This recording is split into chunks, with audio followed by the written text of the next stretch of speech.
Well, Lawrie Hooper, the Ramsey member, joins me in the studio. Good morning to you. Good morning, James. Thanks for your time. A lot of well-researched and principled speeches, some very thoughtful, some very passionate responses. And Mr. Cannon cart back as well, whether the criticism was constructive or not.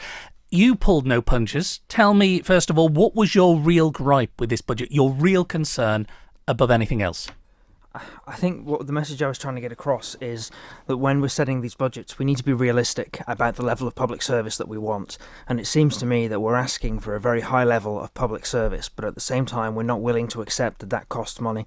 And so we need to lower our expectations and say we want a slightly lower level of public service, which we can afford to pay for, or we have to be willing to take a good hard look at ourselves and say, yeah, we're going to have to put our money where our mouth is and say we need money to fund these things. Shouldn't we be largely happy with our lot? I mean, we've got buoyant tax revenues, which reflect a fairly strong economy, more people in work, fewer claiming benefits. Again, that's fantastic news. It's all great news that the economy is strong, but the economy is driven by the private sector. The private sector seems to be doing quite well for itself. This budget is about government finances, which, whilst they are predicated on a strong economy, actually don't directly influence the economy. They're more about trying to skim as little off the top as possible without negatively impacting the economy. How do you define economic growth?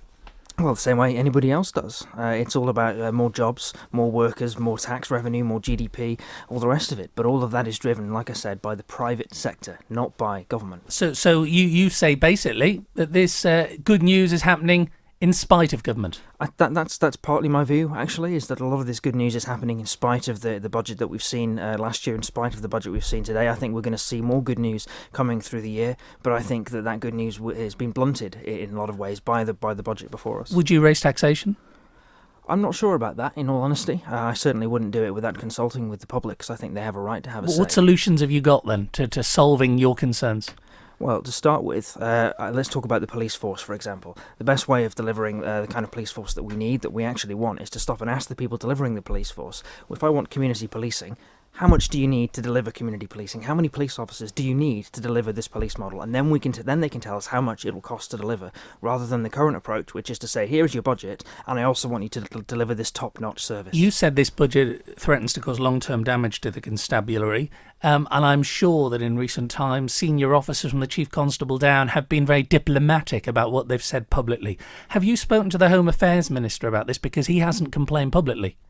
I did have a conversation with the Home Affairs Minister specifically about the pay restraint policy, and again, as he said publicly, he seems very satisfied with the way things are going. Unfortunately, that message is not echoed by the Chief Constable's last annual report.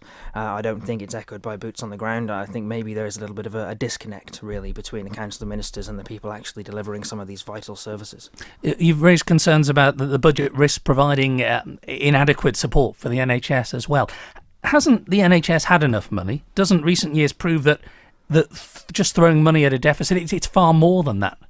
Of course, it is far more than simply throwing money at a broken system, which is not the point I was trying to make at all. The point I was trying to make is there's no point trying to pretend that setting budgets lower than the amount of money we should be spending or we need to spend is going to solve the problem. Simply by allocating, this is how much money you can have, isn't suddenly going to transform the NHS into a more efficient, more cost-effective structure. If the NHS needs to spend a certain amount of money to survive, to deliver frontline healthcare, we need to be giving them the right amount of money. In this, we are approaching out of time now, but just very quickly, in this fast-changing political landscape, what do you think Mr. Cannon meant when he spoke of tough love?